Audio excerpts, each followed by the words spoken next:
On this episode, we bring listeners our first ever From the Field podcast from the bucolic island of Socotra. We've announced a mainland Yemen tour. Syria and Libya are now open to American travelers, and Turkmenistan has reopened to tourism. We've got all that and more on this episode of the Pioneer Podcast.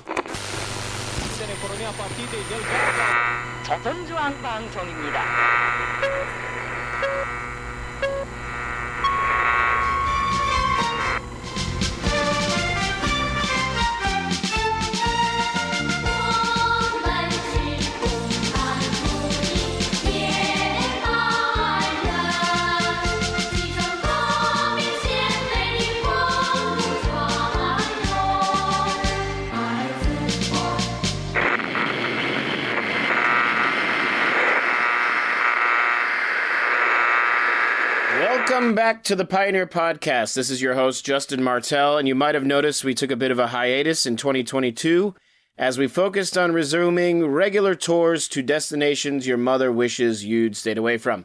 For those who have listened before, you know that we began this podcast while travel was all but at a standstill during the COVID-19 pandemic. So our episodes then consisted of remote interviews with a wide range of personalities from the adventure travel world or people with unique connections to some of our travel destinations. Now that travel has resumed and we're back to doing what we do best, I'm happy to report that the Pioneer Podcast will now mostly consist of content from our tours across the world. This is great, as those familiar with our destinations know that communication with people on the ground in some of these places and locales is nearly impossible unless you're physically there. So speaking to that, on this inaugural sort of From the Field episode of the Pioneer Podcast, we will be speaking with Adnan Alnoby. Adnan is our local partner on the island of Socotra. YPT was one of the first tour operators to open tourism to Socotra in 2017. And for those who are unfamiliar, Socotra is one of the most isolated and, I would say, having just returned from there, one of the most beautiful islands in the world, situated between Yemen and Somalia and technically part of Yemen, where the Arabian Sea meets the Indian Ocean. As anyone listening to this podcast likely knows, mainland Yemen was, until recently, off the radar for tourists. Maybe not for all our regular customers, but actually I'm pleased to announce that YPT has just announced a Yemen mainland tour this October, October 20th through 26th. But I digress, and whether you've been to or plan to go to mainland Yemen, Socotra should still be on your destination bucket list, in my opinion. Accessible via chartered flights from Abu Dhabi, it is an ecological wonder where Martian landscapes rest above beautiful white sandy beaches, and there might actually be more goats than people. The archipelago is also home to a diverse and completely unique flora and fauna, 30% of which, I believe it's 30% of which, I might get fact-checked, but I think that's what it is, can only be found on the island. And these include the famous, iconic, and incredibly photogenic dragon's blood trees. YPT's tours to Socotra are a week long, and we explore all corners of this ecological paradise, hiking, camping, spotting wildlife, and even getting a taste of mainland Yemen in the shops and restaurants of Socotra's capital, Hadhibu. Only a few hundred tourists visit per year from the fall to spring. June to September is a no-go, as that's the windy season on the island. Enough of me talking about it. Let's hear about Socotra from Adnan Alnoby, a young entrepreneur in his mid-30s who runs one of the island's top travel companies and whose family has lived on the island for centuries. We'll go now into my interview with Adnan, recorded during YPT's March 2023 tour to the island of Socotra.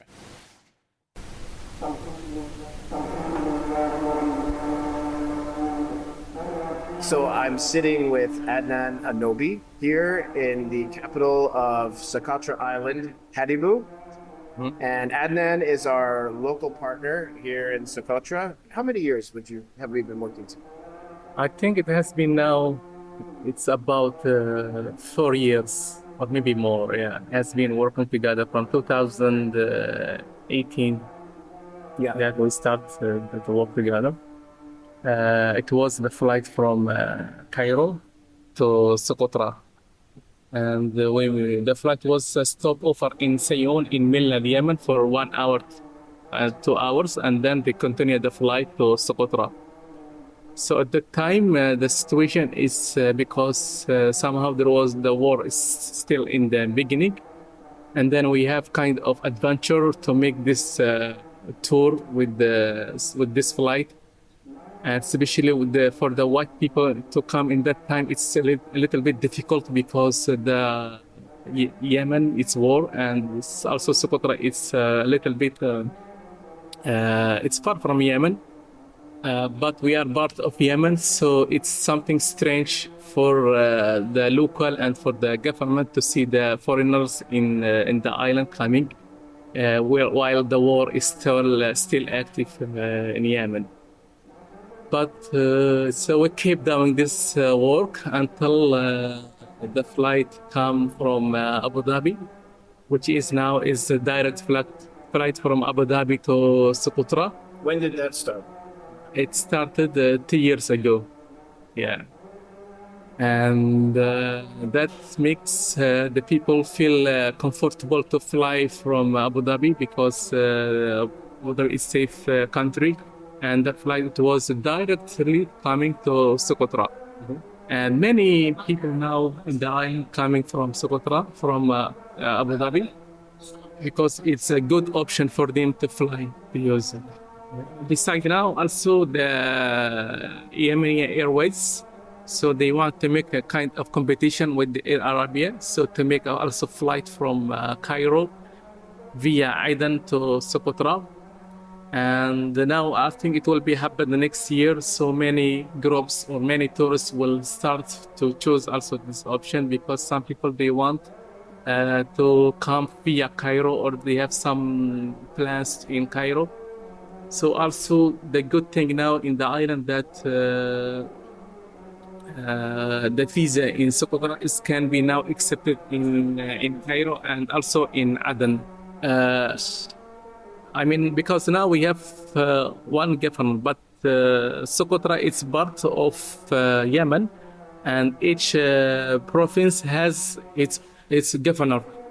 So the governor, he is responsible about his government.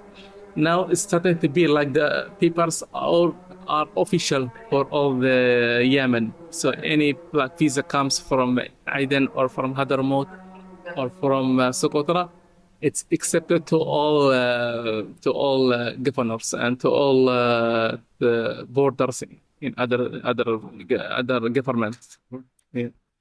And let's just back up a little bit. And also for people who are listening, we are having tea in downtown Hadibu, as I mentioned. So if you hear people in the background or things shuffling around, that's what you're hearing is life here in Hadibu.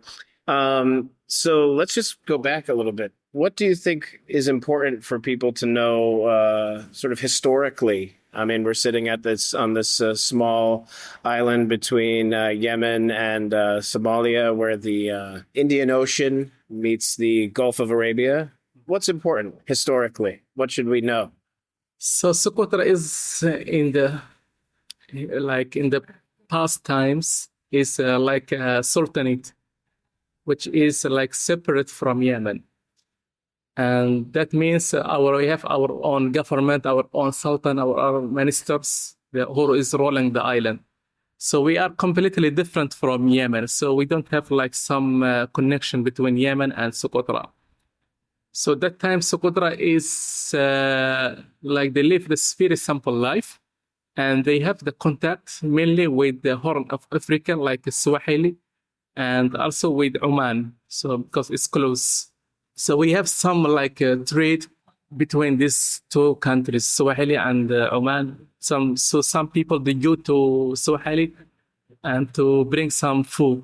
So in that time, people they don't have any money to buy something. So they only take something from the island, like they take honey or they take some oil, like that comes from the cattle, from the goats or cows, and then they exchange with like in Swahili with the other people there, and then they bring some food to the island. And after when they bring the food to here to Socotra, so they like when they want to sell, so the fisherman comes if he wants to get some food, some rice, so he brings some fish to this trade, and then he get the food. And also even for the people who live in the mountain, they bring some, like bring their goats or they bring like a bottle of honey or something like that to get some this kind of food between them. Okay, so this is a trade destination. Yeah. What years are we talking here? What time period is this? Here it's like in 1930s or 40s, something like that. Yeah. So, and then the Sultanate is finished in 1967. So it's collapsed because the Southern Yemen tried to come to the island and they want to end up the Sultanate. So they arrested the Sultan and they killed some ministers with the Sultan. And then the soldier came to the island. So they start to build some bases here in the island. And also they make some schools, some military camps and that. So they occupied totally the island. And then they stay like, because also that time South Yemen is part of Soviet Union. We have tea arriving. Yeah. Shukran. Thank you. So and then this the government from the South Yemen, so they started to build many things in the island, like they fix the road, they bring some teachers from there, they start to teach here in Socotra, some Arabic, some others, like they open the schools. So and that from that time we started to have a connection between Socotra and Yemen, and also sometimes there will be like military flights from Socotra to Aden. So some people also, they go to Aden to study. They take some students from Socotra to study in Aden. And we have some doctors coming to the island. So we started to build the relationship between Socotra and Aden in that time. Yeah. And then it's continue until the South Yemen and North Yemen are unified, like merged together in 1990. So at that time, Socotra became part of Yemen. So and then the government of Yemen, whole Yemen, come to the island. They make the camps and extend the schools, extend everything. So from that time, we are with Yemen. Yeah. Now let's talk about North and South Yemen, because one of the things we stop at in the tour, and I know that for YPT's clients in particular, there's some Russian tanks on the island. They're in complete disrepair. They're totally rotted out and everything. But it's like they were sort of dug in, almost anticipating an invasion that never came, right? So could you tell us a little bit more about that? So those tanks are brought by the Soviet Union. It was in 1974 because the island Socotra part of Aden, and Aden is like occupied by Soviet Union. So they brought them only like in case if there is any invasion from outside can be used. But for now, it's never used. It's not used anymore. Why was the Soviet Union involved with South Yemen? Do you know the details of that? I think the Soviet Union, after the United Kingdom is collapsed in the Middle East, so this is instead of that, it came to the most of the Arabian country, and then Yemen is one of the South Yemen is one of this country that the Soviet Union wanted to like it is like empire. So they have the power to control it. And there is connection between them, between South Yemen government and the Soviet Union. So they have some good, some expeditions to study in Russia or something, or some medicine. They have something like that. Yeah. So it's kind of relationship between South Yemen and Russia is very old relationship. Yeah, and then it's broken down when the Soviet Union is broken in the other war. So it's broken down. It's collapsed. How were North and South Yemen unified eventually? It was like between the leaders of the North and the leaders of the South. it's in their policy. There is a plan that one day the South Yemen and North Yemen will unify. And that it's happened during the president of North Yemen is Ali Abdullah Saleh, and the president of South Yemen is Ali Saleh al. So because of in South Yemen, it was a lot of problems inside the regime of South Yemen. So in that time, there is some like prophecies. They want to have to take control of the Aden. And also in that time, it was difficult moment for them to control the South Yemen. So it was a good option for the president of South Yemen to make a deal with the North Yemen president to make one country. So, and then they sign up the agreement in Aden. So to be one country, that one he will be the president, and the South Yemen it will be vice president. So it continued like for 4 years as a one country, and then after that they feel that it was a wrong decision to be unified with the North Yemen. So because they changed the currency, they changed the army, they changed everything, and then they moved the capital from Aden to Sana'a. So that means the South Yemen must go to Sana'a to have any like any procedure or any treatment they must go there. So they feel that they are not happy with that, and they feel that their wealth will be stolen from them. And then they decided again to make separate from the North of Yemen. That is happening in 1994. And then it's become the war between North and South for 1 year. So they want to get a separate. So because the South Yemen is in the population, they are very small comparing to the North Yemen. Maybe that time North Yemen is about 16 million and South Yemen is about 3 or 4 million.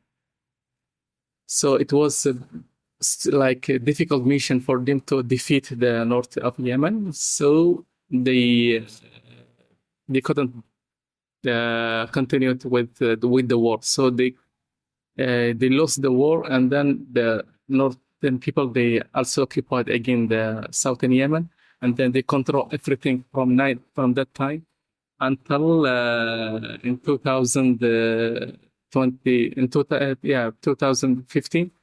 That when the war now started in Yemen. So there is some kind of the separation. Like there is a government in the north now, a government in the south. That government is controlled by Houthis. So and the south is the real government. Yeah, even the Yemeni government now is based in Aden, but they still they meet like a transitional council. The aim that to return the country of South Yemen. The Southern Transition Council. Yeah, right? Yeah. And so the Southern Transition Council is the sort of government right now, or at least what's in control here in Socotra, right? Yeah, they have the influence in Socotra. Yeah. Because Socotra is part of the south. So this is Transition Southern Council is now controlling all this part. Yeah, and they want to be separate from the north of Yemen. Do you feel that the UAE's involvement with the STC and then also their presence here on the island is a good thing for the people of Socotra and a good thing ultimately for tourism? For this moment, the governor of Socotra, his goals is to support the tourism and education and the municipal cleaning all the island. So he is trying this time to try to make something good for the islanders. So while it's really it's a difficult moment because he doesn't get enough support with the Yemeni government, and he had some partners which are like Saudi Arabia and UAE, and also they help in some project like building the roads, maintenance schools, building schools, and UAE they did a lot for they build the new hospitals. They give offer some jobs for the local people here in Socotra, and some they go to UAE to work there, and they fix some things in the airports. And they make this flight now, Air Arabia from Abu Dhabi, which is a charter flight run by Emirates Aviation Service under UAE government. So there is some kind of improving in this moment, yeah. But we're still missing a lot here to be done. I mean, we need like the real idea that or the plan how to make the local people live better life and how we can improve more of Socotra, yeah. Because as you see now, you can see that the plastic everywhere on the island. It's the most complicated issue for now. So Garbage removal. yeah. That's the most Complicated issues for the moment. So is there any sort of trash removal service? There is a mobile service, but I think it's not enough, the staff to work with that. So, and the most active idea is to make a lot of awareness with the local to how to deal with this plastic and this garbage. Yeah. No, it's a public education, a matter of public education too, with the waste disposal and management. Okay. Now that we've covered politics and everything, let's talk about what makes Socotra a great place to visit and why people should visit. And so just in my week that I've been here, I mean, it's island paradise, and there's amazing endemic plant life, most notably, obviously, the dragon's blood trees, which are sort of the famous sort of iconic images that people see from pictures of Socotra. Also the bottle trees. There's also endemic wildlife. There's, you can catch fresh lobster and seafood. In your own words, what do these attractions mean to you, and why should people come to see them? So Socotra archipelago is it's a gift from the God for people of Socotra, and it has the unique of the sceneries, unique of the plants, unique of the birds, unique of the mountains, and even the sea life is different. So many things you can find in Socotra. It's not that really big island, but in different side you can see something different. When you go to the north side of Yemen, you will find something different. You go to the south, you will find something different. So the tourists, when they come to the island, so they think it's a country, and we can have many things to see in the island. And also like people of Socotra, also I can say that they are unique. Like when you compare people, they are very friendly people, yeah, and simple life. So especially people they live in the mountain, they have a normal life, and they like to invite people. So they are very like, they want to invite people for something, like for some teas or some this. They are very welcoming people. Yeah. And we have a lot of things in Socotra. Like we have the plant life. It's about now 850 kind of plants, which cannot find anywhere in the island, only in Socotra. Especially the dragon blood tree, the bottle trees, so many. And also like the reptiles, we have different kind of geckos and snakes. It's only endemic for the island. Even the flies like dragonflies, everything it's endemic for the island. And the birds, it's about now 11 kind of birds which are endemic in Socotra. You cannot find them anywhere. And also we have some resident birds beside it. And because also of location of the island of Socotra, between Asia and Africa, we have some immigration movement of the birds. So which they started in October, and they land on Socotra. And this make a good destination for bird watchers to see, to follow the birds and to record how many birds coming to the island. And these birds also, they move from the island at the end of the season, like in the end of the May, because we have when the season started in June, July, August. So before 1 month before of this windy season, the birds will move to other places, to Africa, or go back to Asia. So this also another thing is unique for the island. Yeah. While I was on the tour, I noticed that sort of the dried sap from the dragon's blood trees was being sold, right? What is that used for?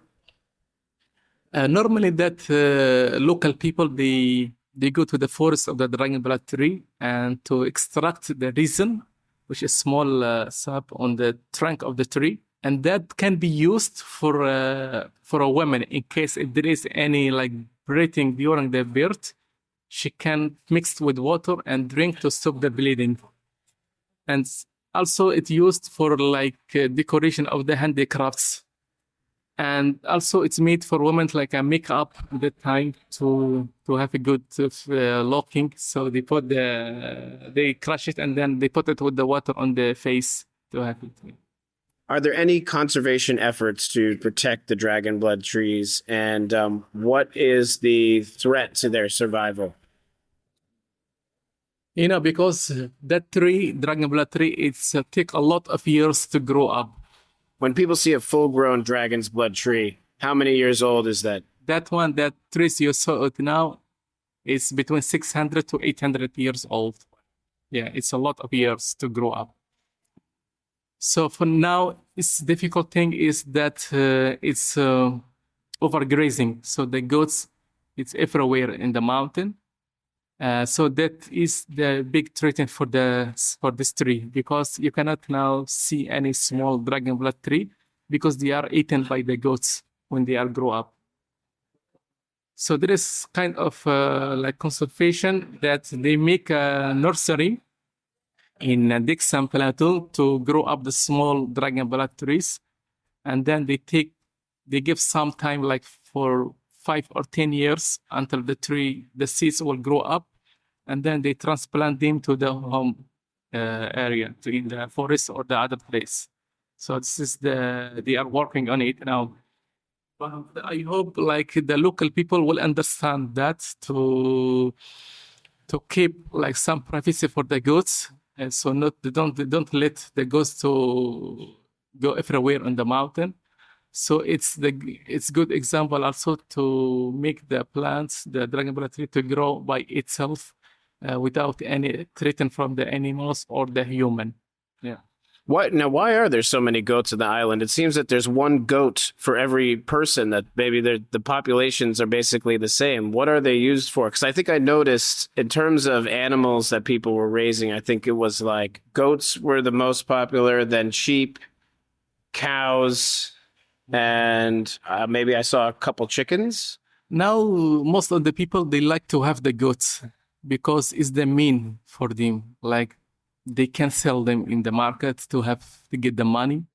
And some, when there is like a wedding, they use them, they kill the goats to serve food for the people, the meat. And also it's traditional for the local to have as much as possible to have their own goats. So they feel like proud when they have a lot of goats, they are rich people to have them.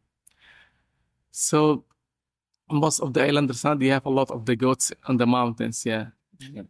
And one question I wanted to ask when we were during the tour and we were sort of driving through the interior of Socotra Island, which is where, it's full of the dragon's blood trees and bottle trees. And, you're driving through these very bumpy mountain roads, sort of very far from Hadibu or Calencia. The people that live out there, what is their main, method of survival or growing food or getting goods and the things they need to live? What is life like far away from the capital? Yeah. This kind of people, they rely on their goats and because they can get some milk from the goat, they can get sour milk from the goat, and also they eat the meat of their goat. Beside that, they get some supplier from the capital, from Hadibo, like they come by their own car, or So a vehicle will drive through, and goods will be available to them. yeah, or they rent vehicle to Hadibo, and then they buy some rice, some food for them, and then they drive back to their villages. Yeah. At what point did you decide I want people to come and see the island and see everything that the island has to offer? Actually, I want to show them everything. Like I want to take them trekking to the mountain, to show them the formation of the rocks of the mountains, the plants that they can see it on the way during that trekking, and take them to the beach to swim in the crystal water, clean water, sandy beach, long sandy beach, and make good snorkeling with different kind of fishes and nice corals, soft corals, yes. And they also, some people, they want to make some adventures, like make the paragliding, or they want to make a ski on the big sand dunes, which is about 100 meters high. So a lot of things can be shown here. Yeah. And when did you start with tourism? When did you get involved in the tourism sector? Actually, I started as a tour guide. It was in 2007. I'm a tour guide. And I continued that until 2013. I started my own tour company, Socotra. Yeah. And what was tourism like in 2007? I mean, just for our listeners, and obviously it's there is quite a bit of infrastructure for tourism, and that designated camping sites. There's basic bathroom facilities, shower facilities. But what was it like in 2007 when you started? In that time, it's kind of new. And it's difficult also, like especially for the campsite, there was not proper campsite. So we normally, like, we do the camping in the free land, free area. So we have like the clients must have their alfresco toilet or dining, everything. Yeah. So it's a basic, and even the road at that time is very difficult road because not asphalt road. So to drive from here, from Hadibo to the Kalansia, it takes you at least 4 hours or 5 hours, because it's bumpy. And for the record, I did that drive today, and it was about 1 hour. So yeah, that tells you how it's the quality of the roads have improved. Yeah, it's improved the road. When you started in 2007, did others on the island, other inhabitants of the island, understand why tourists were coming? Were they happy tourists were coming? Yeah, the inhabitants in that time, they are happy to see the foreigners, and also they are welcoming the tourists everywhere. And also it was like good potential and good income for the locals to have the tourists, because the island is small and most of the people, they are involved with tourism. So especially people on the seaside, on the mountain, and like driver cars everywhere, guys, they get some income from that. So it's helped a lot also the local people to improve their lives. If you're thinking of going somewhere else, why should you select Socotra over another destination? Socotra is it's a fragile island, and when you come to the island here, you will compare Socotra. When you compare Socotra to other places or the destination you have visited, it's completely different because of the simple life, simple people, different scenery, and the mountains is a different. You will be like amazed with the view of the island. So you will feel that Socotra is something special for you, and you will feel that you need to come again and again to see it because it's completely ironic and different island. Yeah. Yeah. How many foreign tourists are visiting the island every year? Approximately now it can be like between 3,000 to 4,000 tourists. What would you say are the main nationalities, and like in order of like most visited to sort of the fewest? They are mixed nationality, but the most nationalities comes from Eastern Europe, like from Poland, from Latvia, Lithuania, and also from UK, from USA, start to come now, and some Russians as well. It's in big groups, Russian from coming to the island, and Middle East. It's very little, like some maybe from Kuwait, some people, not so many. So for you, what was growing up here on the island like? We have the primary school, and all the kids they go to the school when they are 7 years old, and then they continue the school until they finish the primary school, and then after that they continue high school for 3 years, and then they finish high school. They go to university here in Socotra, and they take also another 4 years to get to finish from the university, and then they get their certificate. So, and that they can be like a teacher, or they can be like they study some kinds like historical and geography. They study also the computer science here. Can be fine. So it's different hobbies for the student can study. Yeah.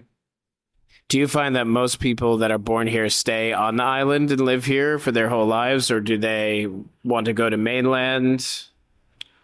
No, most of the islanders they want to stay here, and also now we have even some people, some students, they go if they want to study different subject. Whoa!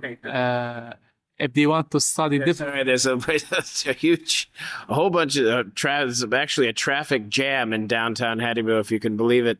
A whole bunch of people just passed through. Okay, you were saying?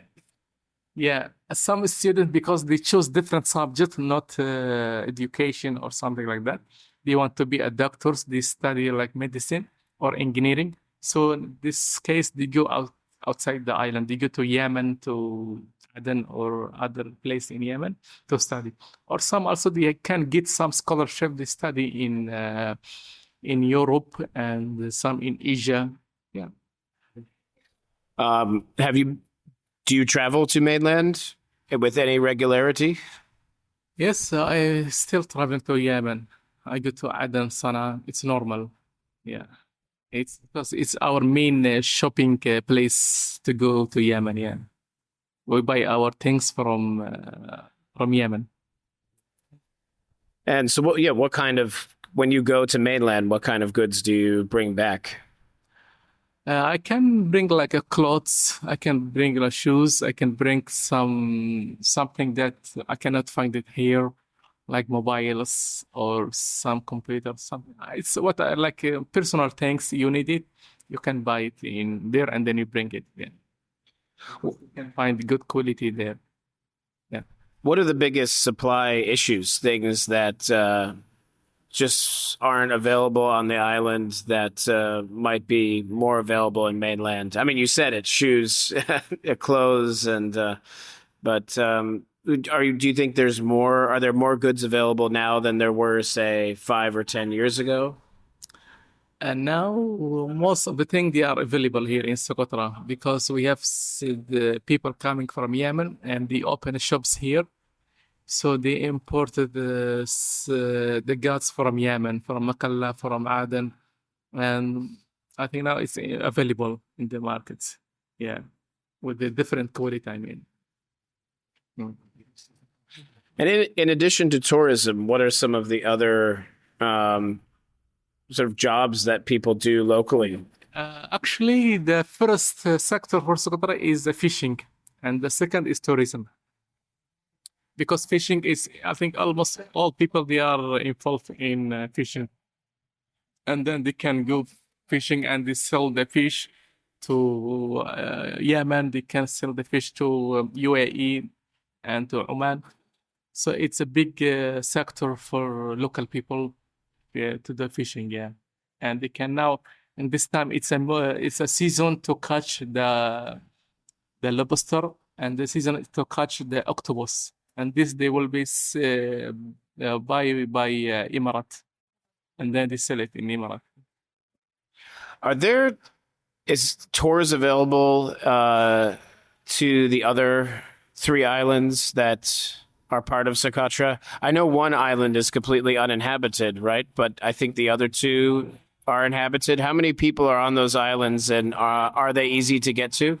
There are other 3 islands. One is Abdul Khori, Samha, Dirsa. So Dirsa is an inhabited island. Only the mice live inside it. And the biggest after Socotra is Abdul Khori. It's about now 600 people live inside it. And then the second one is Samha Island. It's about 150 people live on it. And also this one can be visited by tourists because it's very clean islands and nice beaches, nice mountain, nice everything is unique there, yeah. And it's very rare tourists to go there for this moment. Only special people who want to go for fishing, like a GT fishing, or somebody want to make a diving, or somebody want to look for some kind of plants or birds endemic for these islands, they can go by the boat, yeah. How long does the boat ride take? It takes between 3 hours to 5 hours by boat, yeah.